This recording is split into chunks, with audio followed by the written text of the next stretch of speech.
Começa agora mais uma dose do podcast Vida Loucamente Sã. Eu sou Rebeca Vilela e semanalmente eu recebo aqui pessoas muito interessantes para a gente conversar sobre o que nos atravessa nessa jornada que a gente chama de vida, sobre o que nos afeta, sobre o quanto nos implicamos nesse caminho e também sobre o quanto passamos distraídos por ele.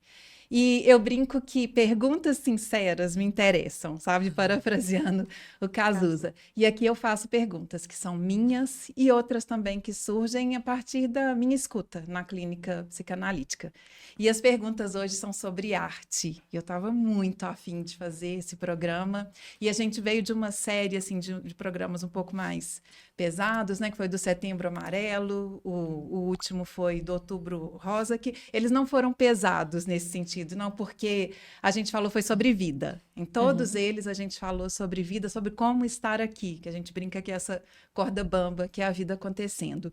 Mas hoje a gente vai falar sobre arte, né? E então tá aqui Juliana Saúde Barreto comigo, Isabel Haddad, muito obrigada. A gente já vai apresentar vocês. Eu queria só lembrar que o teatro foi peça muito importante para a construção da psicanálise, né? E acho que o maior exemplo, a tragédia Édipo Rei, de Sófocles, uma metáfora do inconsciente.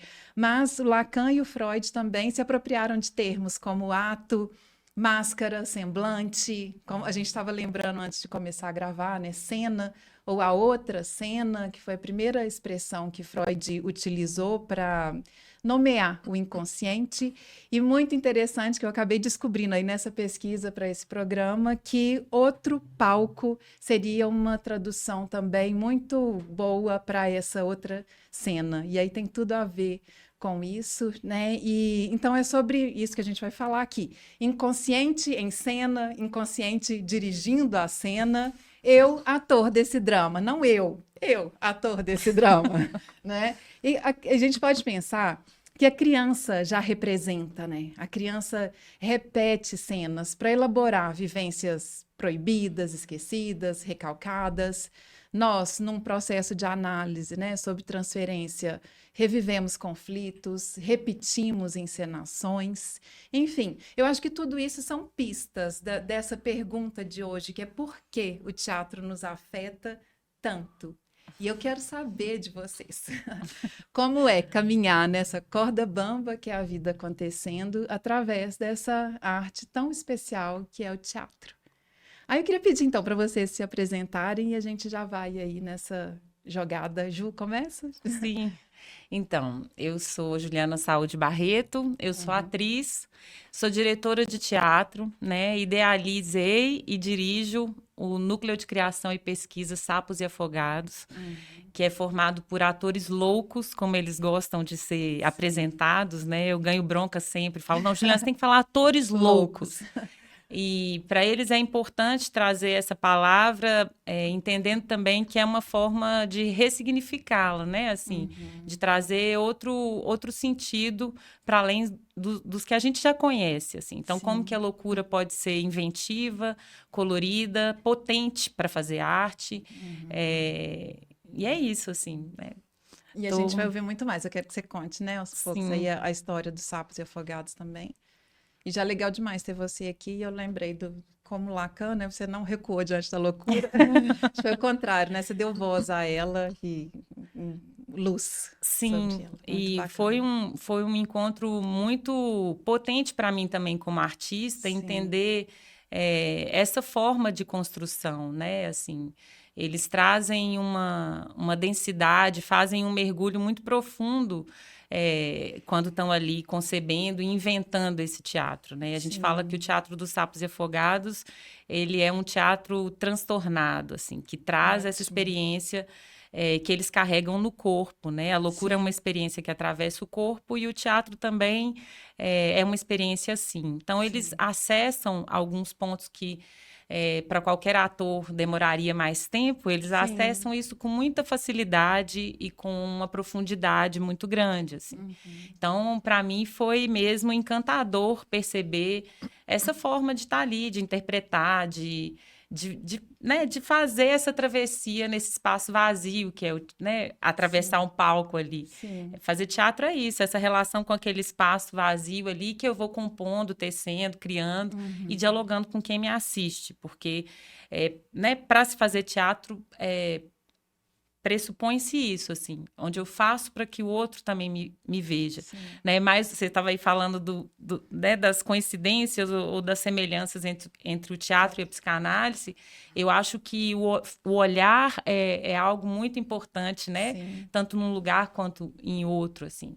A gente pensar também que o termo repetição também no teatro se faz presente e necessário. A gente, para fazer teatro, a gente repete, vai ali, constrói a partir do que eu consegui avançar, né, do que eu repito ali, entendendo como fazer de novo e melhor. Isso. É muito interessante, porque não é mera repetição, né? Não como na psicanálise, né? Que é sempre uma repetição e tem isso. algo E é novo. diferente de outras linguagens, né? Por exemplo, no cinema ou no vídeo, isso pode ser gravado e editado. No teatro, não. Se eu fico em temporada, eu faço hoje, foi muito bom, e como que eu vou fazer amanhã? Eu vou ter que passar pelo mesmo roteiro, pelo mesmo texto, pelo mesmo circuito, né? E como que eu avanço diante disso que eu já fiz ontem, ou do que eu já consegui conquistar, porque é ali, né? É ao vivo. Interessante, mas tem tanta coisa aí que eu vou querer saber. Tá? Porque eu quero voltar primeiro para você, para depois, para a experiência de vocês, assim, para depois a gente chegar nos Sapos e Afogados. Quero saber como é que é o teatro para vocês. Isabel. Eu sou Isabel Haddad, eu sou psicanalista. Eu tenho um consultório, tenho uns 20 anos nesse consultório. Eu fiz um doutorado na área de psicanálise, por ser apaixonado, né, por essa teoria. E eu flerto um pouco também com a arte, assim, a partir da fotografia, do cinema, da escrita. São meios que me encantam muito, né? Eu acho que é até um descanso, assim, de ficar muito, assim, ou no consultório ou na teoria da psicanálise. Então, eu gosto muito de fotografar, filmar e... É um pouco isso, eu acho que eu convivo com essa cena, tanto inconsciente como essa outra cena, né, do olhar. Assim. Sim. Ai, que interessante, gente, muito lindo isso. Ela tem um Instagram mais lindo que eu já vi. Daqui a pouco a gente vai deixar na descrição também, muito... Ele é aberto, né? Ele é aberto, ele é aberto. Tipo... Então, tá. Antes de mostrar o livro, mostrar o material de Sapos e Afogados, eu queria que vocês falassem para mim isso, o que é... Por que o teatro nos afeta tanto e como ele afeta vocês, a vida de vocês? Como ele atravessa a Juliana e a Isabel? Nossa, essa pergunta eu acho que dá uns 4 podcasts. E ao mesmo tempo, assim, né?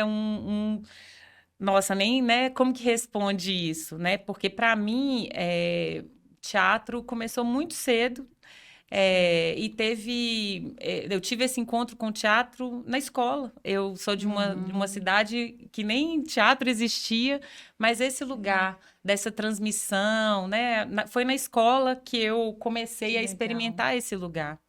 E eu acho que fazer teatro tem a ver com isso, né? Assim, de já tentar me conhecer ali, já tentar buscar algumas respostas também. Uma inquietação. Sim. E eu acho que é algo que para mim é visceral, assim, sabe? E ritualístico, assim. Então, é essa coisa do ritual e do que, né, responde um pouco também algumas, né, perguntas que a gente traz, assim, né, como sujeito, eu encontrei no teatro. Então, a poesia, a palavra... sempre foi algo importante para mim. E eu fui encontrando também essas respostas nesse fazer, nessa construção do teatro, né? E eu acho... Hoje, eu fico me perguntando, depois de tanto tempo, assim, fazendo teatro, até que ponto a arte também nos interpreta, né? Assim, eu estou ali interpretando um personagem, mas como que isso também... me devolve muito sobre mim ou sobre algo que, né, que eu estou atravessando ou que eu tenho como pergunta. Então, fazer teatro também talvez para mim já era também saber de mim, saber Sim. sobre o mundo, ou falar das coisas que me inquietam, ou querer transformar primeiro em mim para mudar em volta. Sim. Acho que é isso. A gente fala muito aqui de escolhas e possibilidades, né? Então, conta pra gente como é que foi o momento que você decidiu isso. Falou, eu vou viver disso. Eu quero ir. Então, foi Porque muito, não é assim, foi né, muito sabe? Eu não recente, vou pra- assim. Foi muito recente, assim.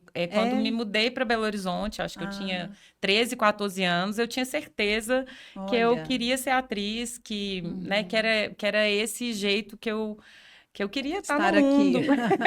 Estar aí. É isso, acho que já era também, assim, algo importante para mim, assim, sabe? Acho que tem a ver. Depois de muito tempo de análise, eu descobri que tem a ver, inclusive, com uma cena da minha infância, né? Que tem a ver com esse olhar, ou de reunir as pessoas ali. Sim. Então, depois, sei lá, de 20 anos de análise, eu descobri, Olha. olha, eu fui fazer teatro por conta disso, Começou assim. ali. Aham. E, né, e que tem a ver com isso, assim, eu fui fazer pedagogia para poder entender o processo de formação de um ator.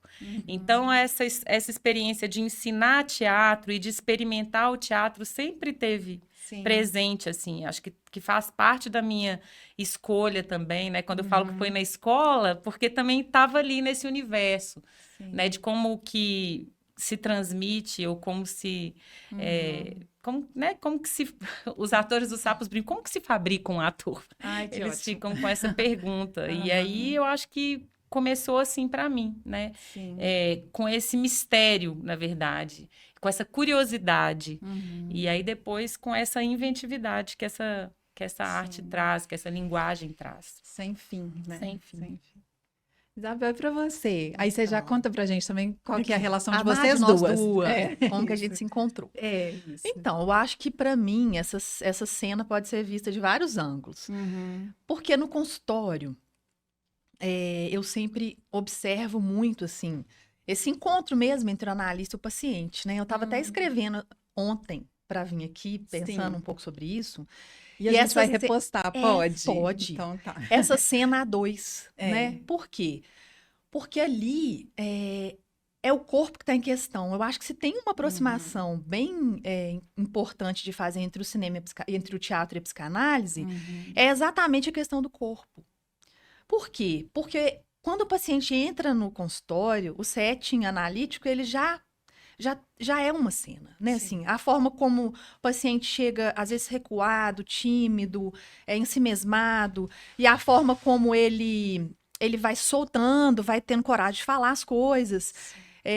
Tem uma cena, assim, que eu posso lembrar aqui, que eu acho importante, assim, de um paciente que fala, olha, eu achei interessante porque o seu corpo é livre. Então, você se mexe na cadeira, você se solta. Então, eu também estou com liberdade de deitar aqui nesse sofá, de tirar o sapato. Então, eu acho que é o corpo que está ali, né? Assim, além da cena do inconsciente, né? Que o Freud usava muito a gente viu isso, né? Que ele usava muito essa palavra. A cena traumática, a cena sexual, a cena primeva, que é a primeira cena que a criança vê, quando a criança vê a relação sexual pela primeira vez, né? Sim. E a questão do olhar.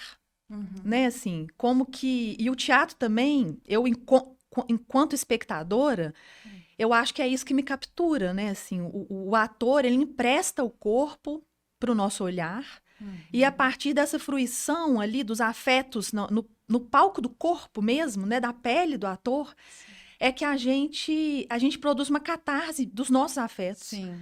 Eu acho que a experiência estética como um todo, né? Os cinemas, você sai do cinema transtornado. Você lê um livro e fica mexido. E o teatro, eu acho que ele tem ainda mais camadas sensoriais desse mundo sensível para nos afetar, para que a gente também... Uma presença, né? Parece que aquilo é uma sombra sobre o nosso corpo. Sim. Né? A gente sente isso. E, assim, não iria tão longe de dizer que o teatro é uma sessão de análise, mas é terapêutico, né? Assim, e a partir do teatro a gente rememora, a gente se lembra de algumas cenas, a gente entra ali num universo que flerta com essa ideia do inconsciente, né? Então, a gente pode falar também que a gente realiza algo ali, através daqueles atores. Daquela cena. Eu acho que não foi à toa que o Freud pensou, né, na peça do Édipo Rei, porque é como se ele universalizasse um sentimento que a gente pode dizer que é universal, mas é doméstico, é de cada um. Mas quando você vê o ator, é como se a gente pensasse assim, como cada espectador tá vendo a cena, eu acho que devia ter um balãozinho na cabeça, devaneando, cada um tá devaneando, e indo longe, com uma cena única. Então, é claro, eu acho que a gente realmente entra ali naquele universo e rememora, né? Repetir, recordar e elaborar a partir da cena, do palco. Né? Eu acho que o lugar do diretor, né? Você está falando do lugar do analista, eu acho que o lugar do diretor também é algo que, né, que se encontra com esse lugar do analista a partir do momento também que ele escuta, que ele está ali entendendo e conduzindo de alguma maneira aquela dramaturgia, aquele roteiro, né? O analista também, de alguma maneira, devolve isso para o sujeito. Né? Eu não diria que ele dirige, mas também não é sem esses apontamentos, né? Então, eu acho que, né, tem esses lugares. O diretor também que... precisa dessa escuta, dessa sensibilidade para, né? Não engessar uma cena também. Um diretor também que vai estar fazendo com esse ator, né, assim, esse coautor, né, não é só dizer para ele conduzir assim o que ele tem que fazer, mas fazer desse artista ali um coautor, né, é parceiro, é junto, né, hoje em dia é assim que se faz, né, assim, um diretor contemporâneo quer saber desse ator, o que ele tem para trazer e para compor, né? Qual que é o desejo desse ator também em cena? Ainda que seja um texto clássico, como que ele vai colocar isso em cena, né? A partir de qual memória ou de qual forma de conceber aquele texto clássico. Então, ele também coloca o desejo dele ali, né? Assim, o diretor também vai dialogar e vai trocar com isso. É algo que está entre um e outro que vai sustentar aquele espetáculo. Eu acho que na análise a gente pode dizer também isso, assim, né? O desejo do analista e do analisando está ali colocado e algo a partir desse encontro vai ser estabelecido. Então, eu acho que é muito teatral. É muito, pensando assim, é muito teatral. Eu fiquei pensando numa coisa que foi agora que me ocorreu. Que a ideia da contingência, né? Que o Lacan, ele lança mão desse termo aí da contingência, porque a análise, ela produz uma contingência no consultório. E o teatro também. Porque você não tem ensaio. Assim, você tem um ensaio, mas lá na hora não tem. Lá na hora você tem que fazer o que tem ali na hora. Tanto que no dia seguinte é outra cena. Outra cena. É o mesmo texto. E o paciente também, ele não sabe que efeitos vai ter, o que ele vai falar. Então, a contingência irrompe para ele ali na hora do discurso, da hora da fala, da linguagem. E o teatro também conta com isso, né? Porque, às vezes, o ator, você percebe, assim, às vezes acontece uma coisa que o ator não estava esperando e ele tem que, né? Ele tem que se virar ali. E o paciente também. Ele fica meio atônito, assim. São os impasses, né? O teatro apresenta um impasse e, na análise, o sujeito está confrontado, às vezes, com o que ele fala, com um impasse. Né? O efeito dessa palavra também no corpo, né? Assim, de como que que isso vira movimento, vira, né? No teatro, né? Vira isso tudo. E na vida também. Quais são os movimentos também que surgem a partir do efeito do que se diz ou do que se escuta, né? Assim. Então, e também tem uma coisa que eu achei interessante, que é a ideia da histeria. Como que a histeria nasce? Que a ideia do Charcot lá, na histeria, na Salpêtrière, quando a psicanálise nasce, é a cena. É maravilhoso. É a cena histérica. Outro dia, assim, onde estão as histéricas do Charcot? Eu falei, gente, viraram bailarinas clássicas. Estão aí, né? Ou contemporâneas, assim, porque é muito engraçado, assim, quando você vê, né, tem as pinturas, é muito, eu fico vendo e acho muito, assim, é um balé mesmo, o corpo, né, como que aquelas mulheres ficavam, assim, as pontas de né, do pé, assim, como bailarinas mesmo, eu fico brincando assim, mas é isso, eu acho que as coisas estão, né, juntas, vão se comunicando e... se ressignificando. Parece que o teatro desenha isso, né? Não sei se a gente pode falar uma forma de... Não é uma caricatura, né? Mas acho que é uma demonstração mesmo, uma exposição de todas essas... da nossa forma de existir mesmo, não é? De viver, de lidar com esse inconsciente, de ser dirigido, né? De estar ali nesse entre, como vocês duas estão falando, né? Seja num ambiente ou no outro. num set e um no outro, né? Sim. Mas eu queria que vocês contassem pra gente, então, onde é que foi que a diretora encontrou o analista, o analista encontrou a diretora? Como é que foi esse encontro? Eu vou falar um pouco, depois a Ju fala. Porque uma amiga nossa em comum, a Raquel Pedras, que é atriz também, eu encontrei com ela um dia ali na livraria da rua e ela falou assim, eu quero estudar psicanálise. Eu falei, então vamos. Bora. E aí ela pensou na Ju. E aí eu pensei numa amiga e ela pensou na Ju. E virou um cartel. Aí a gente a gente fala que é um cartel às avessas, porque não tenho mais um. Ah, Na verdade, tá. não tenho mais um. Eu coloquei lá assim, cada encontro uma falta. Ótimo. Muito bom. Porque não tenho mais um, mas assim, Sim. eu venho da psicanálise e elas vêm as duas são atrizes e a Letícia também, que faz parte, ela é artista plástica. E a gente estuda os textos filosóficos do Freud, a gente começou por esses textos e discute, né? Então a gente está ali, psicanálise e arte. Ai, é uma delícia. Imagino. É muito bom encontrar, assim, né? Primeiro que é um grupo muito divertido e muito gostoso. Tá ali com temas que me interessam tanto, assim, né? Sim. O teatro, que é a minha vida, assim. E a psicanálise que, né? Por causa do trabalho com os sapos e afogados, e na verdade até antes disso, né, eu cheguei no trabalho com a saúde mental também porque já me interessava pela psicanálise, porque já fazia, e enfim. Sim. Então, tá nesse grupo é também fortalecer esse espaço de investigação, construir também esses saberes assim que depois vão me ajudando também no trabalho com sapos, vão me abrindo possibilidades de criação novas, né? A gente acaba que numa brincadeira não tem jeito. Quando eu vi, já tinha aparecido um personagem. Isso que eu ia perguntar. Então, foi daí que surgiu as Porque freudianas? é o seguinte, a gente estava fazendo um grupo e Juliana pegou o telefone e brincou de ligar pro Lacan. Aí eu já peguei minha câmera, que eu tô sempre assim, alerta para as cenas do mundo. Eu acho que eu tenho isso. Sim. O tempo inteiro eu falo, Bel, você faz cinema, você tá a cena. E aí, quando a Juliana fez, eu já filmei.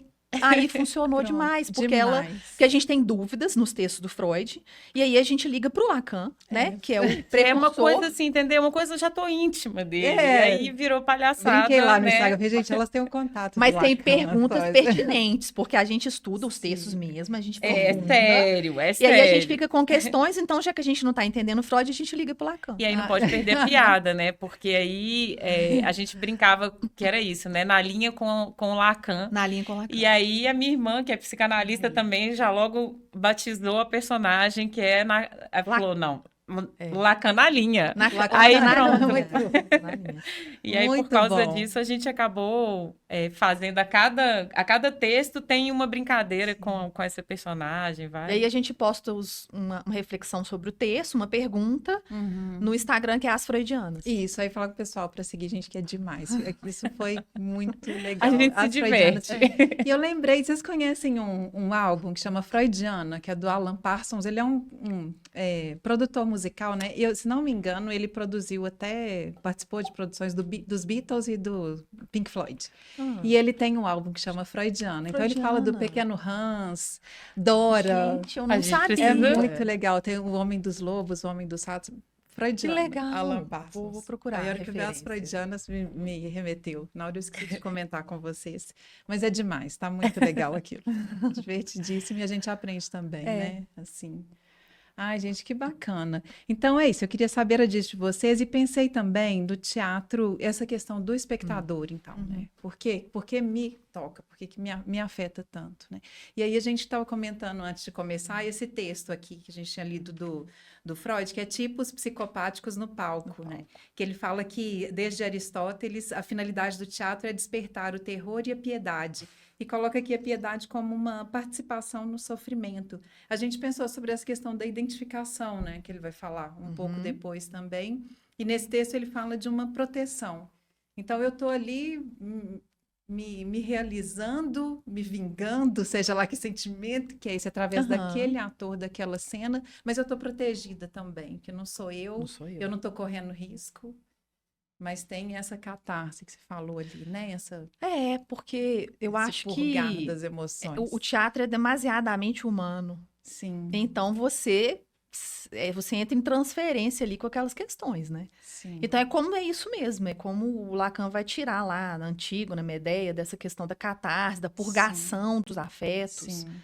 Né? Você vai acompanhando ali o herói trágico, o ator louco, na sua tragédia ali, né, pessoal, mas essa tragédia também conversa com as nossas tragédias. Sim. Então, eu acho que é isso que faz a gente se enlaçar e, por uma identificação momentânea ali, o tempo que dura a peça, você consegue trabalhar alguns afetos, né, assim. Tanto é que às vezes ri, às vezes chora, você sai dali mexido, transformado. E né? às vezes a mesma coisa para cada um vai ter um efeito diferente, né? E você falando isso, eu fico pensando também como que é para o ator, né? Como que esse lugar do personagem também é essa proteção, né? Para esse ator, assim. A gente brinca às vezes que esse personagem ou que essa máscara é algo que também faz com que às vezes a gente, né? Sempre se proteja, mas que às vezes a gente possa olhar a plateia, né? Tendo essa proteção, assim, né?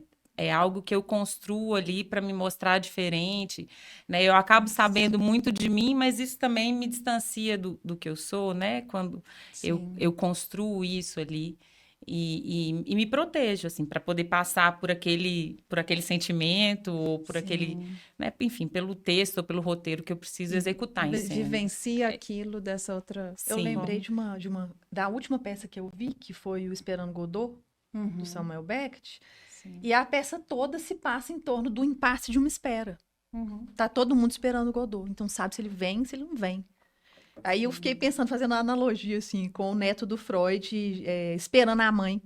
Que ele não sabe se vem ou não vem. Jogando o carretel de linha e fordar. Então, a gente fica o tempo todo, a peça inteira, num fordar. Ele vai vir, ele não vai vir.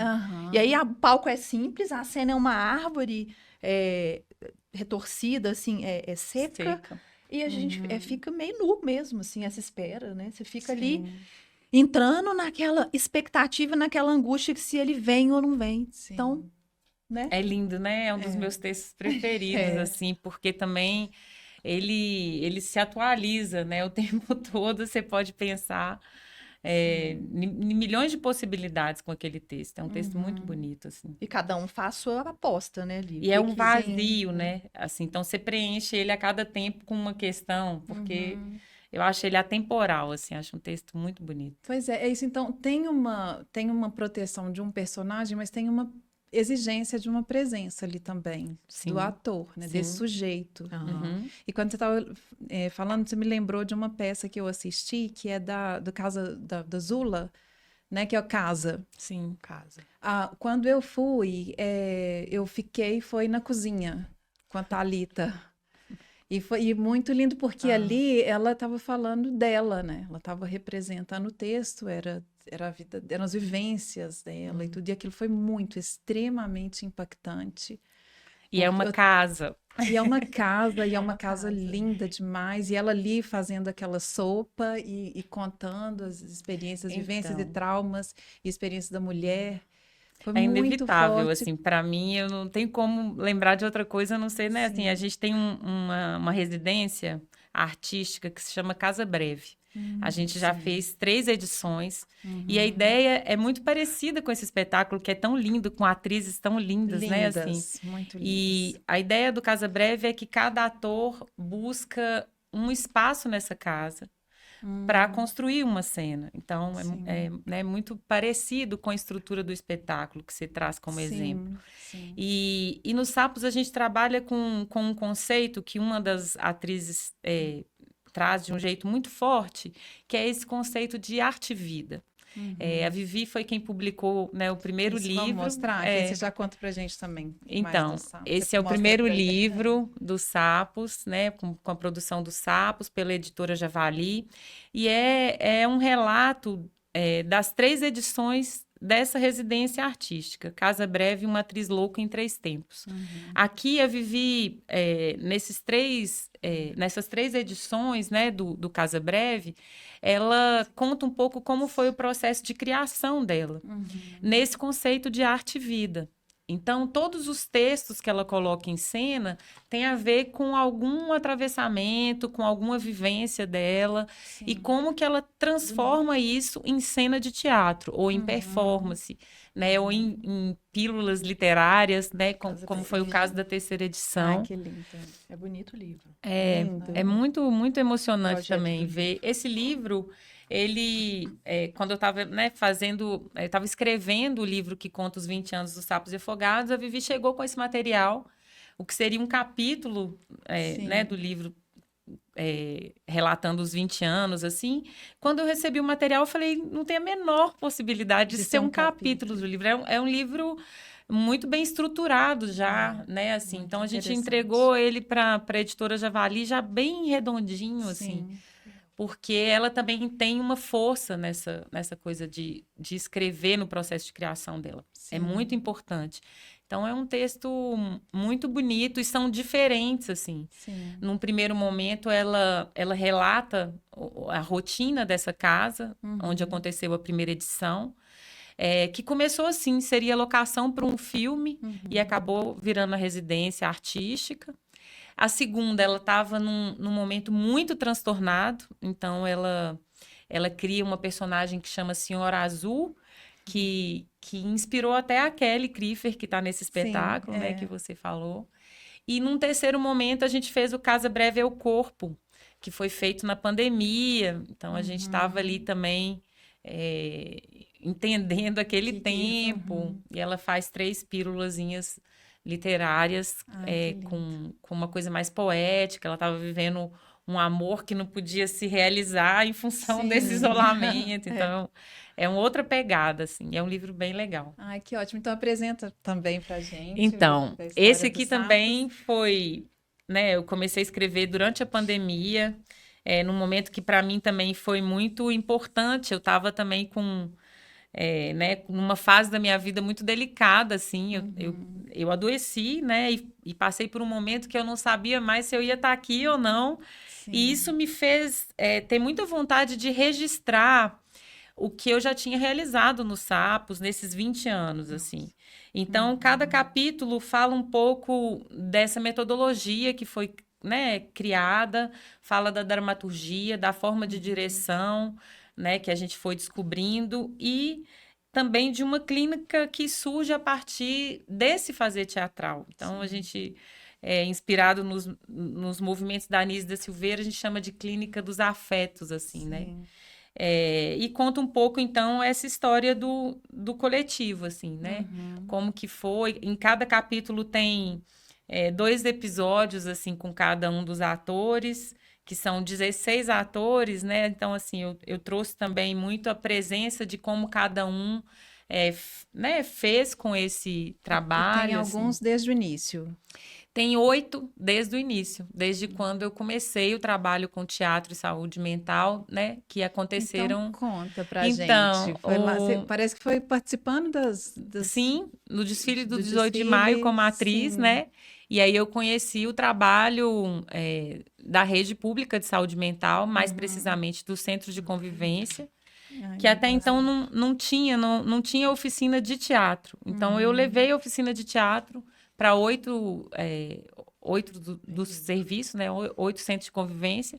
A gente criou a Companhia Momentânea de Teatro.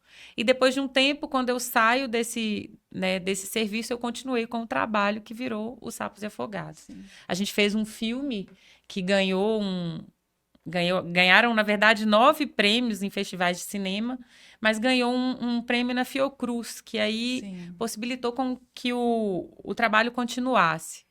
E a gente foi para o Galpão Siniorto, eu trabalhava no núcleo pedagógico do Grupo Galpão, e aí o trabalho foi para lá e a gente seguiu como, né, companhia de teatro, passando por todos os desafios que uma companhia de teatro passa, e com sabores, as delícias, as alegrias, as dores e as delícias. Que a saúde mental também traz, né, para o jeito de fazer teatro, que é sempre uma aventura, assim, tudo pode mudar a qualquer momento. E uma experiência em Trieste, então, na Itália, falando em aventura. Imagino que deve ser uma grande aventura. Foi lindo, assim. Primeiro porque a gente já tinha conhecido aqui a Academia della Folia, que era um grupo de teatro formado, né, também por pessoas em sofrimento mental, dirigido por um ex-paciente do hospital em Trieste, fantástico. o Cláudio Misculin. E aí foi muito legal o encontro dessas duas companhias.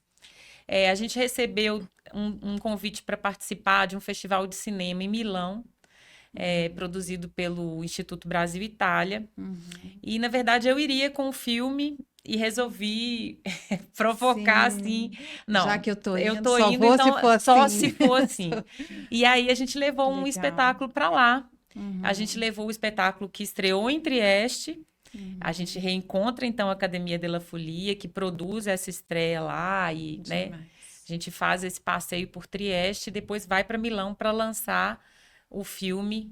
A gente levou o Material Bruto, que é o segundo filme do Sapos e Afogados. Sim. E aí foi uma aventura, assim, incrível. Eu conto um pouquinho aqui. Você foi a turma toda? Não, a turma toda não, são muitos. Quem sabe um outro momento, assim. Que mas nessa primeira ida para a Itália, a gente foram 2 atrizes, e na época a Renata Correia, que estava em cena junto com uma das atrizes e que era assistente de direção do coletivo junto comigo.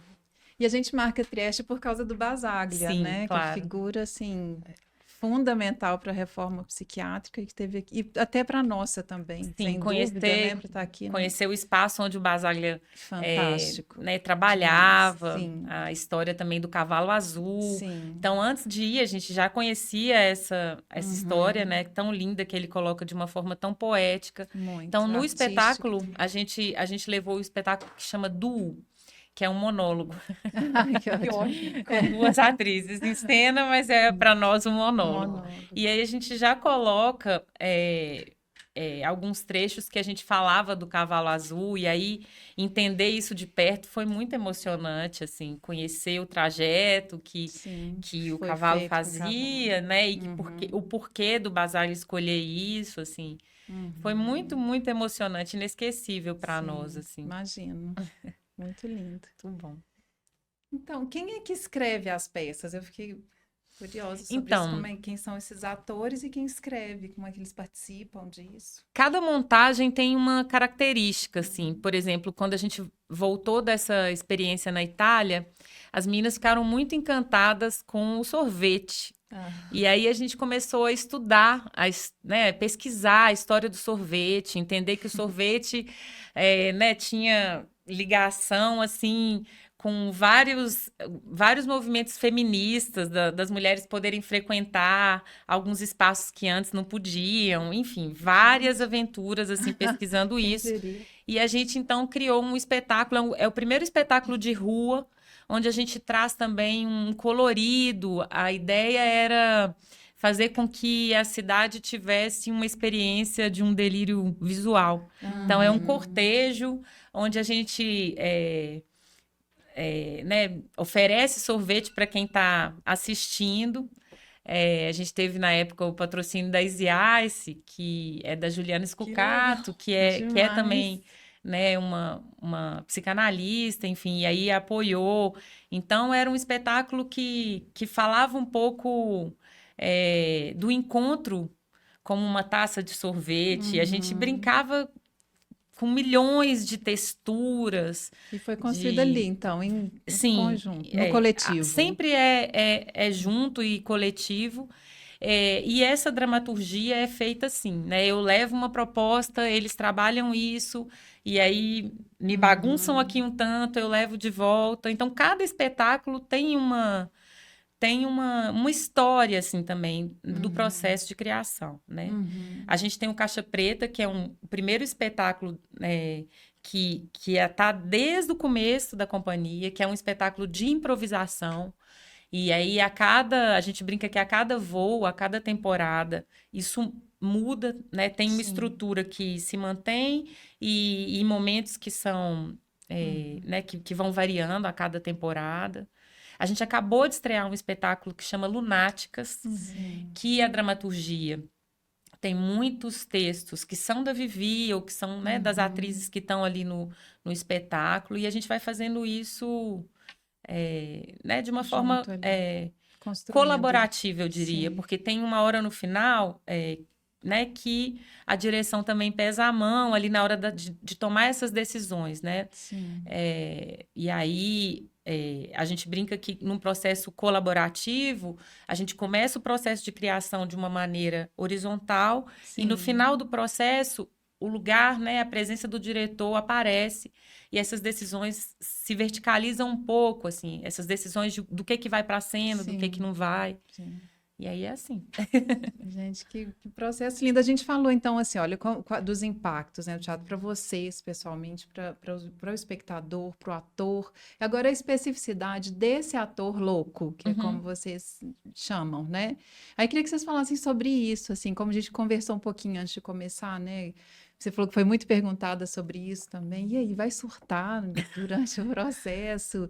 Isso organiza ou desorganiza? Num momento organiza, em outro pode provocar um organiza, desorganiza ali, e tá tudo certo. Como acontece com a gente, então? Eu acho que eles têm também essa, como eu disse no começo, uma facilidade de acessar pontos que qualquer ator busca, né? E talvez esse risco que a gente, como ator, passa com esse grupo especificamente, é um risco que eles não abrem mão e é um risco mais profundo ainda, né? Sim. E aí, o meu olhar, né, de quem faz esse entorno, de quem faz essa borda, é trazer alguns pontos, alguns objetos mesmo, para fazer essa borda, para trazer algo da técnica do teatro, como algo que sustenta também, né, e faz aquilo virar um trabalho. Não me interessa, por exemplo, nem nos filmes, nem nas peças, colocar alguém num estado de exposição do próprio delírio, ou, né, sem ser num estado de jogo, né, que o ator se propõe. Sim. Então, para que isso aconteça, é preciso que esses elementos da técnica teatral apareçam, né? Apareçam para que seja possível repetir, fazer de novo, melhorar, né? E criar ali uma relação desse estado de jogo. Né? Porque aí, quando entra essa outra camada que também faz parte do teatro, aí eles acessam isso de um jeito muito fácil, assim. Mas com alguma borda foi Sim, dada. eu brinco de dizer, né, assim, que a gente pode trabalhar com recorte de memória com qualquer ator, né? Qualquer ator pode pegar uma memória ou algo que ele elege para colocar em cena. Nos Sapos e Afogados isso também acontece, e principalmente quando a gente está trabalhando com esse conceito de arte e vida. E qual que é a diferença? É preciso manter essa distância do que fez sofrer ou do que, de alguma forma, marcou de um jeito que eles, né, trazem de uma forma tão visceral. Então, a gente traz esse distanciamento no tempo, a gente localiza isso, não é mais a mesma cena, não é mais o mesmo lugar. Então, no tempo e no espaço. Né, trazendo esses outros elementos que são da técnica teatral para ancorar também isso, assim, sabe? Sim. Então, é o figurino, é a luz, é a marca, é a hora certa de entrar, é qual voz que eu vou colocar ali. Olha, você precisa projetar essa voz. E aí, isso que eles elegem como uma memória para se transformar em cena, ganha uma outra roupagem mesmo, um outro colorido, um outro lugar, literalmente. Sim. E aí eu acho que isso também traz uma sensação muito muito boa, né? Assim, de poder falar disso que enlouqueceu de uma outra forma, né? Pegando, por isso que eles dizem que é tão importante para eles falarem desse, né, atores loucos, porque é entender que eles falam da boa loucura. A boa loucura nos interessa em cena, sabe? Ótimo. A gente já sabe do que faz sofrer, mas como que essa inventividade, essa potência que a loucura tem de transformar, né, assim, de cada hora ser uma coisa, como que isso pode ser colocado em cena, né? Como direção, eu brinco que é dar consistência onde não existe e esvaziar onde tem consistência demais. Então, eu brinco que é um exercício de encher e esvaziar. É um manejo, né? Sabe? Interessante. Não é? É por aí. Eu vou nessa onda, assim, nessa pegada, porque às vezes é algo que a princípio não tem sentido ou não tem, né, aliás, sentido nenhum. E como que eu crio um sentido para isso, dou um lugar para isso, né? Escuto qual que é a delicadeza e a importância que isso tem na vida daquele sujeito. É quase brincando com o nome do programa, é assim, né? Mente louca, vida sã. Assim, como que a gente pode pegar isso que enlouquece, isso que é tão efervescente ali no pensamento, que vai para o corpo, como que eu transformo isso em arte? Porque também o ator precisa disso, né? Assim, busca isso. Né? O ator tá querendo aí esse 220 volts, né? Assim, ele tá querendo uma outra energia, que não é essa cotidiana. Ele tá buscando isso. Sim. Então, esses atores acessam isso com uma facilidade incrível, assim. Sem nenhum problema, assim. Toma um gole d'água e entram em cena, assim, nasci pronta, tipo isso. Sim. E é isso. Fiquei pensando aqui nessa ideia do inconsciente a céu aberto. Isso. Da loucura. Sim. Né? Talvez essa fluidez com que eles entram na cena e saem tenha a ver também com essa forma do inconsciente se estruturar para eles, né? Com certeza. Né? Agora, eu acho, Rebeca, eu fiquei pensando assim, a partir da psicanálise, não tem arte sem risco, né? Sim. Então, você corre lá os seus riscos, né? De encenar alguma coisa que seja, talvez tenha um elemento autobiográfico, né? Né? Porque você vai trazer para a cena aquilo ali que é particular. Agora, a psicanálise também, né? A psicanálise, ela tem o seu risco, né? Então, a gente, no trato, assim, com os pacientes, às vezes, psicóticos, assim, você vai percebendo ao longo do tempo como que você faz uma amarração, ou quando dilui alguma coisa que estava muito concreto, o que dá bordo, o que amarra o sujeito e o que desencadeia, né? Sim. Mas, assim, nós também temos que contar com os surtos, né?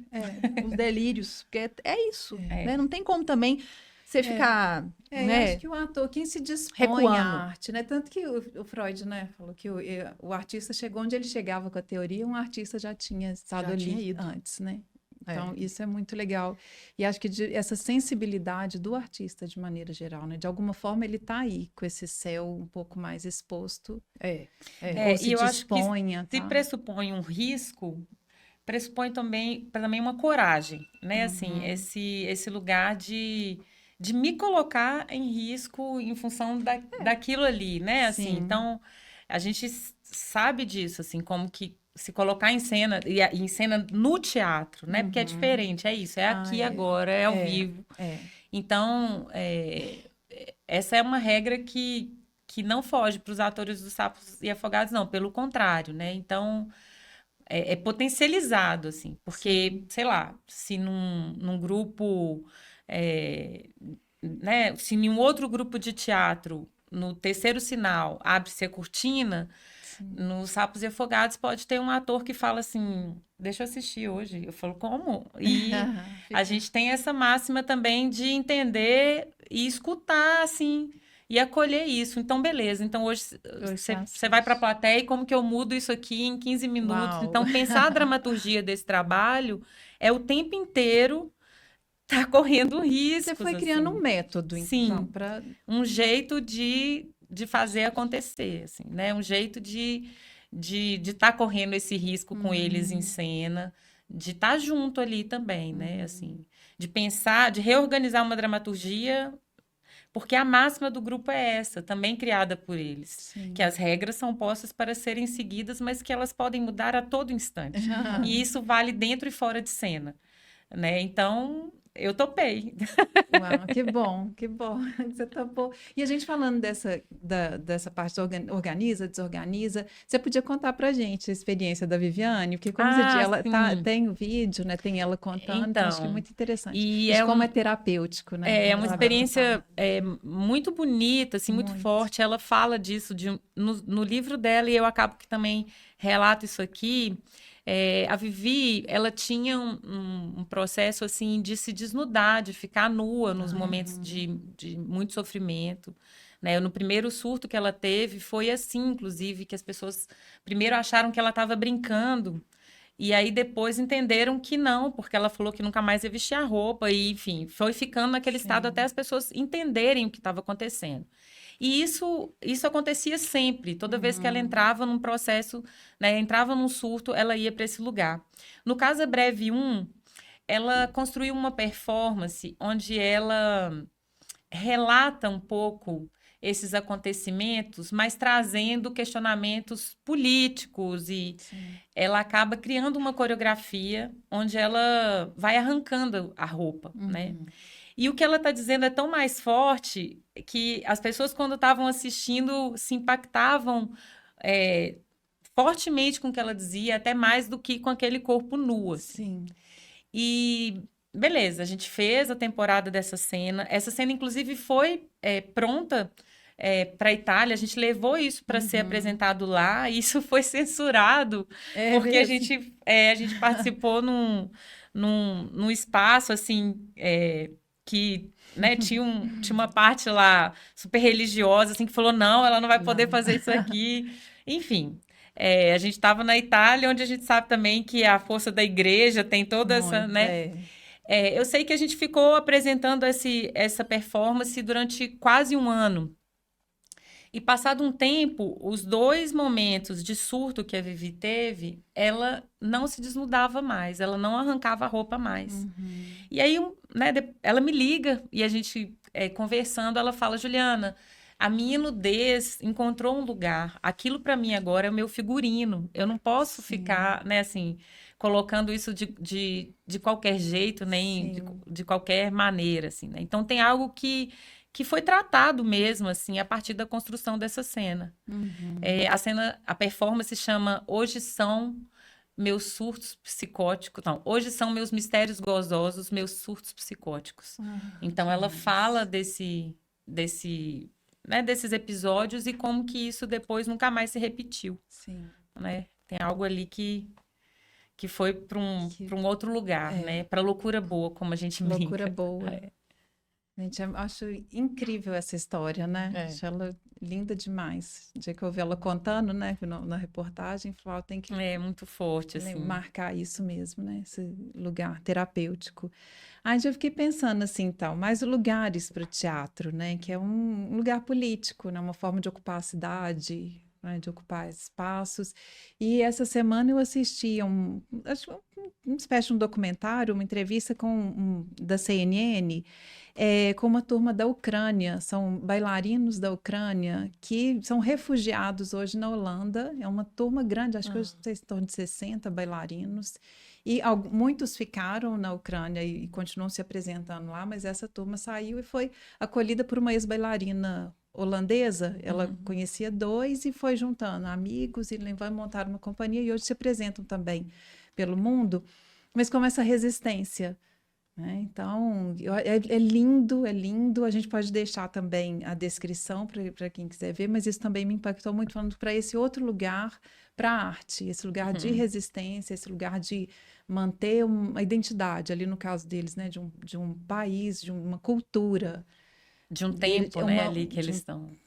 E uma forma de lutar. Então, eles não estão ali no front, né, eles não estão ali como militares, mas eles estão lutando de uma outra forma também por essa causa, é muito lindo. E aí tem um diretor deles que fala assim, num determinado momento, que eu anotei aqui, a arte pode ser um remédio calmante, pode ser ótima para curar a alma, e precisaremos curar muitas almas quando a Ucrânia vencer, ele coloca assim. Que lindo. Mas quando acabar essa guerra, certamente vão precisar de muita gente para ser curada ali, né?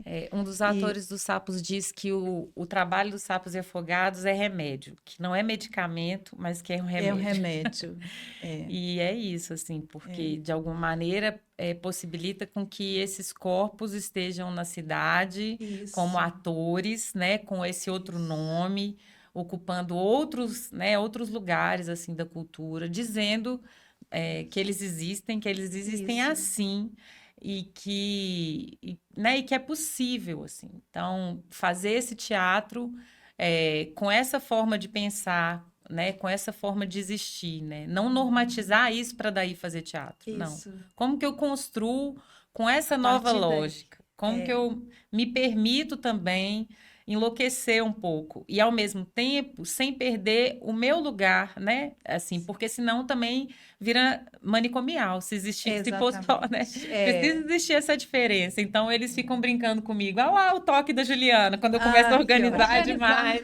Quando eu fico muito neurótica lá, toda... Ih, olha lá o toque. Então, tem isso, assim, como que eles também... E também eu tô falando de um grupo que tá há 21 anos junto. Sim. Então, tem uma intimidade, assim. Então, eles também já me conhecem a ponto de, né, de fazer essas interpretações, assim, de me bagunçar, né? Sim. Mas é isso. Se eu organizo um pouco, eles também me bagunçam, assim. Como que a gente troca...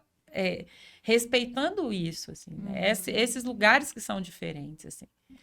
E eu acho que quando a gente fala também, né? Esse trabalho, para mim, começou na luta antimanicomial. Sim. Eu acho que não existe nada mais antimanicomial do que um trabalho, por exemplo, igual esse que você traz como exemplo. Sim. Que é esse momento de fazer caber cada um. Exatamente. Como né? Como está ali vivendo.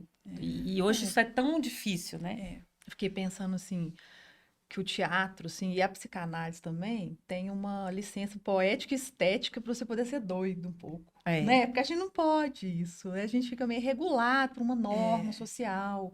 Sim. E talvez ali você possa falar dos seus devaneios, dos seus delírios, até os seus delírios e devaneios neuróticos, né? Porque eu acho que o Freud fez isso, ele deu um espaço para que isso pudesse ser dito, sem ser reprimido, né? Que bacana. Ele fala, deixa vir à tona os seus afetos, né? Isso. Põe a mão lá na cabecinha no início e fala, venha tudo, fale tudo que venha na sua cabeça. Então, assim, essa barreira, né, entre, assim, o dever, a moral, o que não pode, ela fica diluída aí, né? O teatro já deixa a gente fazer muito isso, né? E aí, se é uma arte enlouquecida e transtornada, deixa aparecer. Mas é muito legal. E a sua coragem, é o que você está me falando também, assim, da coragem do Freud de escutar aquela histérica, né? Assim, vem, eu quero ouvir, eu tenho coragem de ouvir o que você tem a dizer. Eu topo. E não foi à toa. Eu topo essa loucura. Não foi à toa que a histeria, esse balé histérico, essa coisa cenográfica, aconteceu naquela época. Primeiro, porque o olhar, a pulsão do momento era o olhar, né? Olhar para o corpo delas no anfiteatro, era um anfiteatro. Olha isso, gente. Do Charcot.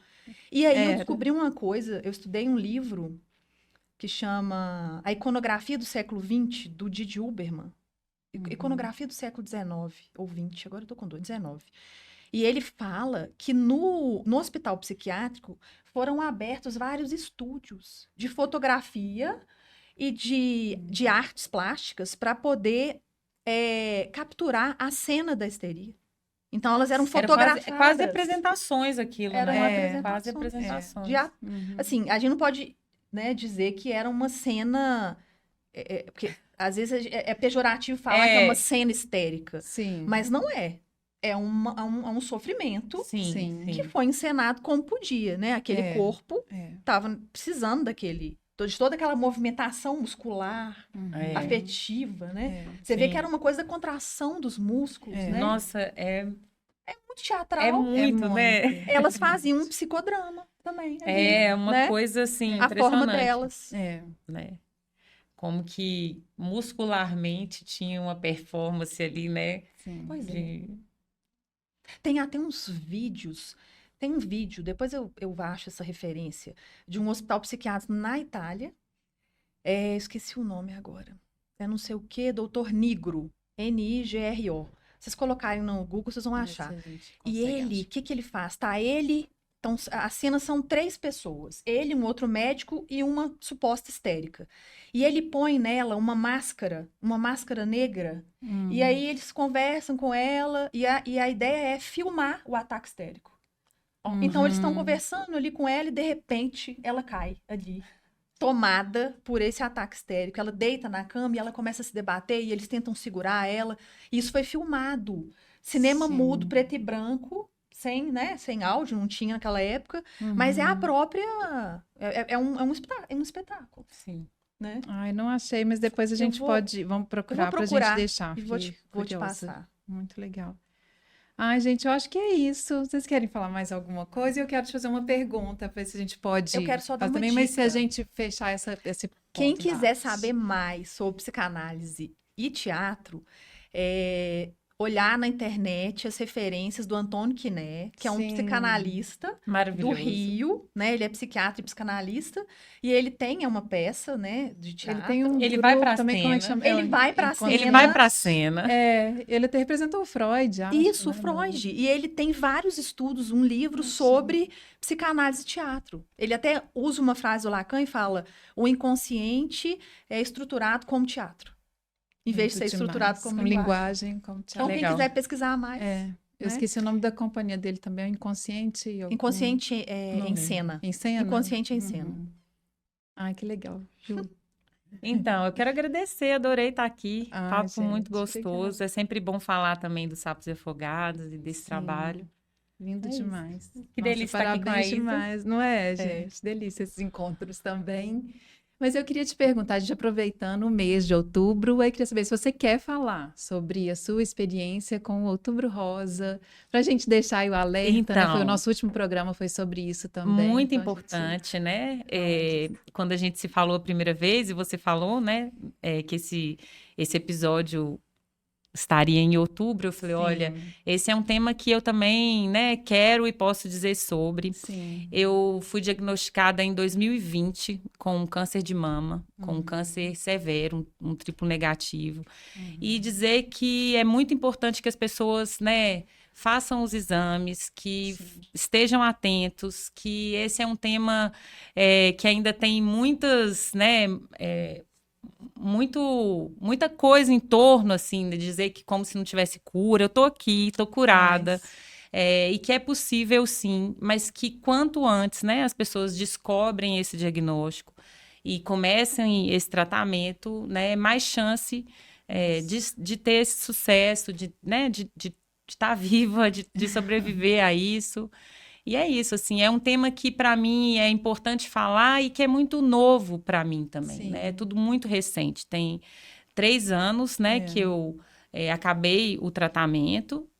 Isso não significa alta oncológica, né? Assim, são 5 anos para eu poder dizer, então, que eu estou curada, mas é assim que eu me sinto e é assim que vai ser. Tá decidido. Ai, que lindo. Aí teve aqui com a gente no outro episódio, foi a Malu Oliveira, ela é do Pérolas de Minas, que é uma associação que acompanha as mulheres. Não, lindo demais. É lindo mesmo. A história dela é lindo muito mesmo. forte. E a mensagem é essa, assim, é chegar para essas mulheres e falar, olha, eu venci. É possível, sabe, assim. E ela conta de uma experiência muito bacana também, com o primeiro médico, quando diagnosticou, ela tinha 27 anos, hoje ela é uma senhora. Era muito nova. E o médico teria falado com ela assim, então você tem em torno aí de 6 meses de vida. Então, né? Aí ela ainda falou, muitos... não vou ficar com... Não é você que vai cuidar de mim.